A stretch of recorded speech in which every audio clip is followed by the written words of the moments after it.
नमस्कार बाल दोस्तों, कैसे हो आप सब लोग। अगर अभी तक आपने यह चैनल को सब्सक्राइब नहीं किया है तो प्लीज़ आप इस चैनल को सब्सक्राइब कीजिए, जिससे आपको आने वाले सभी वीडियोस की जानकारी मिलती रहे। तो अ, आज हमारे जो 15वां जो लेसन है, इकाई है पोर्टरना पंजाबा, जिसके लेखक है पन्नालाल पटेल। उन्होंने एक बच्चे की एक कहानी स्टोरी बताई है। पोर्टर मतलब जो माल सामान रेलवे स्टेशन पर जो मजूर होता है, जो हमारे सामान को उठाकर दूसरी जगह पर जो पहुंचाता है, उसको हम पोर्टर बोलता है। तो उसके बारे में बात की गई है। तो यह तो हम जब स्टोरी पढ़ेंगे और समझेंगे तब पता चलेगा कि एक छोटा सा बच्चा जो बहुत ही बच्चे क्या होते हैं, तो वो अपनी जो भाषा होती है बहुत ही साहजिक भाव से कुछ भी बोल देते हैं। वो जो उनके मन में आता है वो बोल देते हैं, वो ही भोले होते हैं। तो इसके द्वारा एक यहाँ पर उन्होंने एक बात कही है, तो आज हम उसको समझेंगे। એક બીજી વાર પણ એક બીજી વાર પણ મોડાસાથી તલોદ આવ્યા તો ગાડીનો ઝાંપો બંધ હતો। મોડાસાથી તલોદ રેલવે સ્ટેશન રેલવે में आए थे लेखक। तो ગાડીનો ઝાંપો બંધ હતો। આ વખતે અમારી बैलगाड़ीમાં फक्त 3 जन હતા, एक युगल અને एक હું। युगल मतलब यहाँ पर फोटो में हम देख सकते हैं कि लेखक जो है वो है, और दो एक युगल है, मतलब एक कपल है दोनों। इतने लोग गाड़ी में से उतरते हैं, लेकिन दरवाजा बंद था। मोडासा थी तलोद वो लोग आए थे, मोडासा। વધારે પેસેન્જરની રાહ જોવામાં ગાડીવાળાએ મોડાસાથી ગાડી મોડી ઉપાડી હતી। ઝાંપો બંધ જોઈને પેલા 2 જણ દૂરથી જ તલપાપડ થવા લાગ્યા। એ લોકો પાસે સામાન વધારે હતો। ઝાંપા આગળ મજૂર મળવો મુશ્કેલ હતો। ઝાંપો હતો પણ વેરાનમાં, ને એમણે મને સાધવા માંડ્યો। શું કર્યું? क्या किया, बच्चे को बोलने लगे कि भाई ये सामान बहुत ज़्यादा है, तो क्या तुम हमारी मदद करोगे। यहाँ पर हम फोटो में देख सकते हैं कि वो बच्चे को साधवा मांडे, मतलब उसको ऐसे मनाने लगे कि ये कुछ काम करता है, हमारे मदद करता है ऐसा। तो उपाड़वामा हमने मदद करीश, ये बोलते हैं वो लोग। पैसा तो ठीक છે, તું કઈ મજૂર ઓછો છે, પણ ભલાઈ તો તારે કરવી જ પડશે। આ પોટલું નહીં તો ડબ્બો, ડબ્બો નહીં તો આટલી બેગ, જો મજૂર આવી મળશે તો વાંધો જ નથી। આપણે ન કહી હા કે ન કહી ના, ગોળ ગોળ કહ્યું। પેલા કોલસાના ઢગલા આગળ મજૂર હશે કાં તો। ઝાંપા આગળ ગાડી આવતા આપણે પોટલું લઈને કૂદી પડ્યા। પુરુષે કહેવા માંડી, જતો ન રહેતો હો વિદ્યાર્થી, આટલો જરા ડબ્બો લઈ ले, बैग तो भारे चे। देखो यहाँ पर लेखक वहां से भागने की तरह कर रहे हैं तैयारी, लेकिन वो क्या बोल रहा है कि तुम्हें भलाई तो करनी ही पड़ेगी, कुछ ना कुछ सामान तो तुम्हें इसमें से लेना ही पड़ेगा, थोड़ा बहुत। ऐसा बोल रहा है वो। पोटलू लईने कूदी पड़ा, એટલે उसके पास में क्या था, बैग नहीं थी, वो एक ऐसा पोटला, मतलब जो कपड़े का जो होता है उसके अंदर उसने अपना सामान भरा था। वो आदमी क्या कहता है कि तुम चले मत जाना हो, या इतना ये डब्बा ले लेना ऐसा।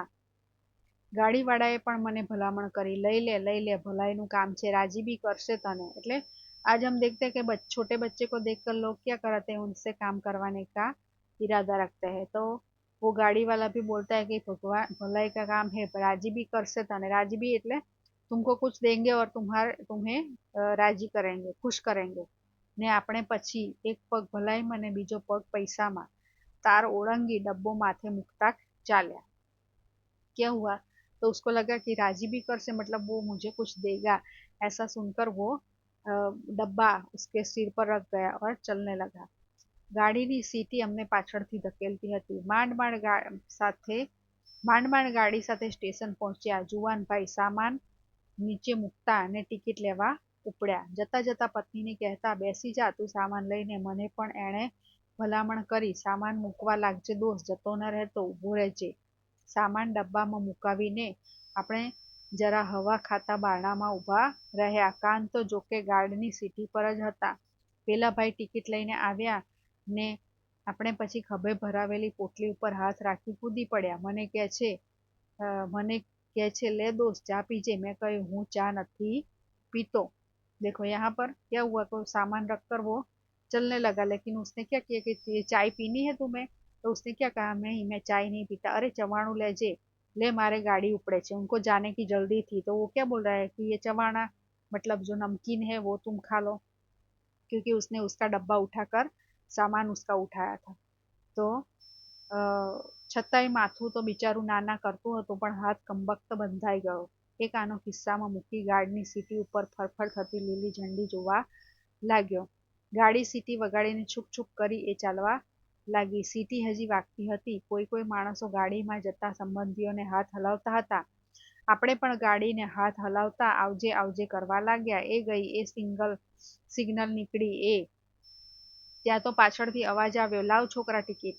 આપણો આનંદ ગાड़ीनी सीटी पे थे क्या उड़ी गया। देखिए ये सब होने के बाद वो सब निकलने, गाड़ी चलने लगी तो वो टीटी आया। उसने बोला कि तेरी टिकट कहाँ पर है? तो वो तो घबरा गया, उसके पास टिकट नहीं थी। तो मैं कही हूँ तो हजी काले जवानो छू ईडरनी गाड़ी में। तो वो तो क्या करने के लिए आया था? तो वो लोगों का सामान रखने के लिए गाड़ी में बैठ गया था और गाड़ी चलने लगी। तो उसने बोला कि मुझे तो कल जाना है ईडर की गाड़ी में। तो वो टीटी होता है जो टिकट चेकर, वो बोलता है एक बार टिकट लाओ, इधर जाए तोय ने खेड़ ब्रह्मा जाए तोय, क्योंकि ट्रेन में है तो तुझे टिकट तो दिखानी ही पड़ेगी। टिकट मांगनार पोर्टर હતો। મેં એને કહ્યું કે હું ગાડીમાંથી નથી ઉતર્યો, એક જણનો સામાન મૂકવા આવ્યો હતો। ન માનો તો જુઓ આનો। પોર્ટર ઉલટો હસવા લાગ્યો કે છે અલ્યા વેચ જેવડો થઈને મને બનાવવા નીકળ્યો છે શું? उसे को ऐसा लगा कि ये बच्चा मुझे उल्लू बना रहा है, ये इस गाड़ी में से उतरा है। तो उसने कहा कि मैं तो किसी का सामान रखने के लिए आया था। टोળે વળેલા બીજા લોકોની સામે જોઈને કહેવા લાગ્યો, આનો શું દેખાડે છે? ખભે ભરવેલી આ પોટલી જો ને। બીજા લોકો પણ મારી बनावट पर हंसवा लगा। उसके कंधे पर वो पोटली भी थी, तो उसके कारण ये लगा कि ये इस ट्रेन में ही बैठा है। तो उसने कहा कि मुझे तुझे तो ટિકિટ દિખાની ही पड़ेगी। મને પોતાને થવા લાગ્યું માર્યા આ પોટલીએ તો, પણ એમ કઈ વગર મુસાફરી કરે આપણે કોઈને ગાંઠતા હઈશું? મેં કહ્યું હેડો મારી સાથે ગાડીવાળા પાસે, એ ત્યાં પડાવમાં હશે, હમણાં જ હું મોડેસેથી આવે છું। तो उसने क्या कहा, मैं तो अभी ही आया हूँ, तो मैं मोडासा थी अभी आया हूँ, तो मुझे आप चलिए मेरे पास, वो गाड़ी वाला के पास है, ऐसा बोलता है। पोर्टर एम कहीं ओछो माने ओछो।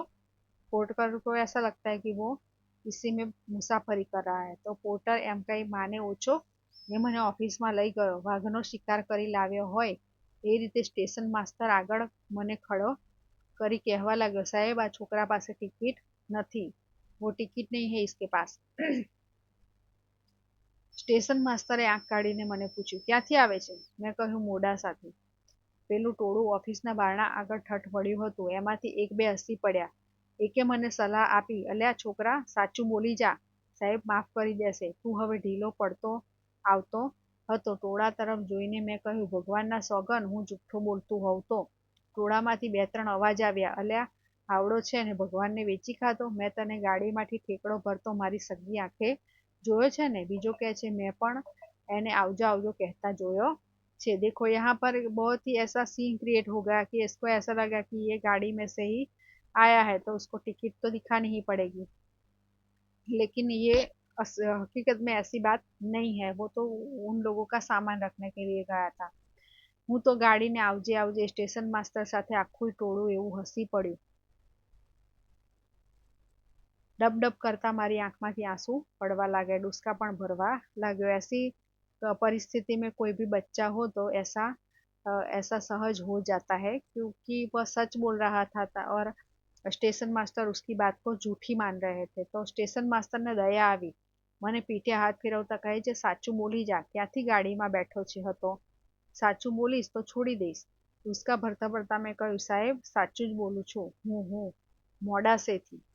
શું क्यों बोलता था कि मैं तो मोडासा थी तलोद अभी आया हूँ, मैं कोई मुसाफरी नहीं कर रहा है यहाँ पर, ये सही बोल रहा हूँ मैं। यहाँ पर हम फोटो में भी देख सकते हैं कि सब लोग आपस में एक दूसरे से बात कर रहे हैं और बच्चे के पास टिकट मांग रहे हैं।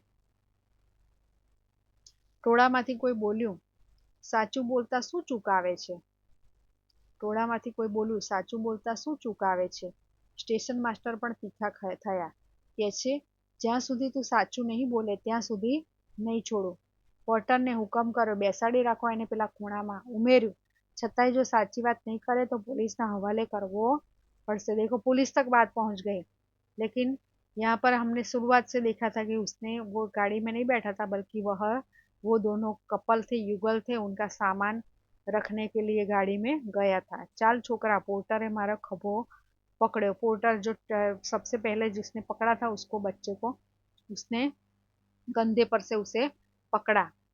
મને પણ થયું, ભાઈ ભસી નાખને જુઠ્ઠું કે ઈડરથી આવું છું, પણ બીજી બીક પેઠી, ટિકિટના પછી પૈસા લેશે તો ઈડરથી ટિકિટ શાની કઢાવીશ. ને છાતી કાઢીને ડચકા ખાતો ગયો અને સ્ટેશન માસ્ટરને કહેતો ગયો, સાહેબ સાહેબ, તમે કહો તો ગાડીવાળાને હું બળદગાડીવાળાને હું મોડાસેથી આવે છું એની. એટલામાં તો टोड़ाમાંથી भगवान जाने टपकी पड़ा. देखो उसने क्या कहा कि मैं आपको इसका सबूत दे सकता हूँ, आप बैलगाड़ी वाले से पूछ सकते हैं आप कि मैं अभी आया हूँ ऐसा मोडासा से. ગાડીવાળો માર્ગ કરી અંદર આવતા કહેતો હતો, હા હા સાહેબ, આ છોકરો સાચું કહે છે, મારી જ ગાડીમાં હું એને લાવ્યો છું. આ વખતે પેલા પોર્ટરે ટોળા પર નજર નાખી ઊંચા સાદે સવાલ કર્યો, બોલો ભાઈ, આપણે બધા नजरे જોનારા ખરા કે આ बनावटी गाड़ी वालों खरो. देखो बैलगाड़ी वाला की बात भी वो नहीं सुनता है, वो बोल रहा है कि वो भी झूठ बोल रहा है, हमने देखा है कि वो ट्रेन में से ही नीचे उतरा है, तो वो बोल रहा है कि हमने अपनी आंखों से देखा है उसको उतरते हुए. ગાડીવાનને પણ એ કહેવા લાગ્યો, આ છોકરાને રોતો જોઈને દયા તો અમને આવે છે, પણ સાહેબ એને માફ કરવાનું કહે છે तोय ये क्या साची बात करे छे. देखो अभी बच्चा तो सच ही बोल रहा था, लेकिन कोई उसकी बात पर उसका यकीन नहीं कर रहे थे. तो बैलगाड़ी वाला भी बोलने लगा कि हाँ वो मेरी बैलगाड़ी में ही आया था, लेकिन उसकी बात पर भी उन्होंने यकीन नहीं किया. यहाँ पर हम देख सकते हैं कभी कभी हमारी आंखें जो देखती है वो भी कभी कभी गलत होता है. ऐसी एक बात हम समझ सकते हैं यहाँ पर. અમે બધાએ એને ગાડીમાંથી ઉતરતો અને એના કોક સગાને આવજો કહેતો નજરે જોયો. એ ખોટાને તું સાચો એમ. કોઈક ગાડીવાનને હસવા લાગ્યા. અંદર કહેતા હતા, કાં તો આનો સગો પણ હોય.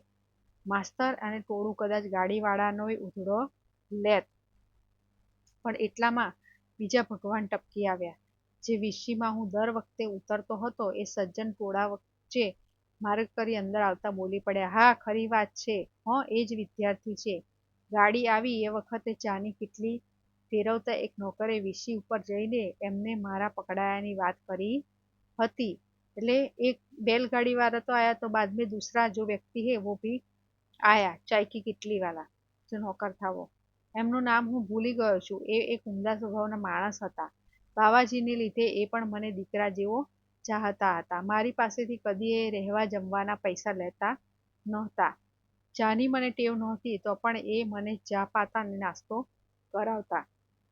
એમને જોતા મારાથી વળી જોર જોરથી रड़ी देवायो. देखो बचाने वाला कोई आता है तो क्या होता है, तो इमोशनल हम हो जाते हैं, तो उसको देखकर वो बच्चा जोर जोर से रोने लगता है कि दूसरा कोई तो मुझे बचाने आया. તો એમણે મને છાતીએ વળગાડ્યો ને સ્ટેશન માસ્તર આગળ મારા વિશે વિગતે વાત કરી પાછી. તો લોકોએ પણ એમની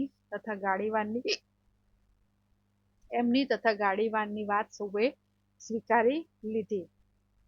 2 लोग हो गए बच्चे के पक्ष में बोलने वाले, तो सब लोगों ने एक्सेप्ट कर लिया कि ना इसकी बात सही है. ने स्टेशन मास्टरे माफी આપી પેલા સજ્જન સાથે જવા દીધો. સ્ટેશન માસ્ટર જ નહીં, એ આખું ટોળું મારી તરફ માન ભરી નજરે જોઈ રહ્યું હતું. કોઈ કહેતું હતું કે છોકરો મારો સાચો નીકળ્યો હો भाई. देखो यहाँ पर उसको लालच दी कि सच बोल जा, तुझे कुछ नहीं करेंगे, ऐसा सब भी बताया. फिर भी उसने अपना जो सही बात थी उस पर अड़ग रहा. और सच बोलने वाले का तो कोई ना कोई साथी तो मिल ही जाता है. तो क्या हुआ, तो बाद में उसको बचाने के लिए 2 लोग आ गए, एक तो बैलगाड़ी वाला और एक चाय वाला. तो साच को कभी आंच नहीं आती. जो सच्चा व्यक्ति होता है, सत्यमेव जयते, सत्य की हमेशा जीत होती है, लेकिन हमें उस पर अडिग रहना पड़ता है. डर के सामने अगर वह झुक जाता और वह ऐसे ही बोल देता कि हाँ मैं इसी में था, और उसको माफी भी मिलने वाली थी, फिर भी वो अडिग रहे। यहाँ पन्नालाल पटेल ने अपने खुद के जीवन की एक सही स्टोरी बताई है, जो एक रमूज मतलब फन भी है, उसमें थोड़ा कॉमेडी भी है, साथ में थोड़ा बच्चे का जो बाल सहज स्वभाव देखने को मिलता है कि बच्चे कैसे सच ही बोलते हैं, अपनी सच्ची बात पर अडिग रहते हैं। ऐसा एक बहुत ही बढ़िया संवाद, संवाद मतलब बातें एक दूसरे के साथ की बात करते हैं, और ऐसे बहुत ही बढ़िया तरीके से यहाँ बात बताई गई है। अगर आपको कुछ पूछना है तो आप कमेंट में पूछ सकते हैं, और प्लीज़ आप सब्सक्राइब कीजिए इस चैनल को। Thank you.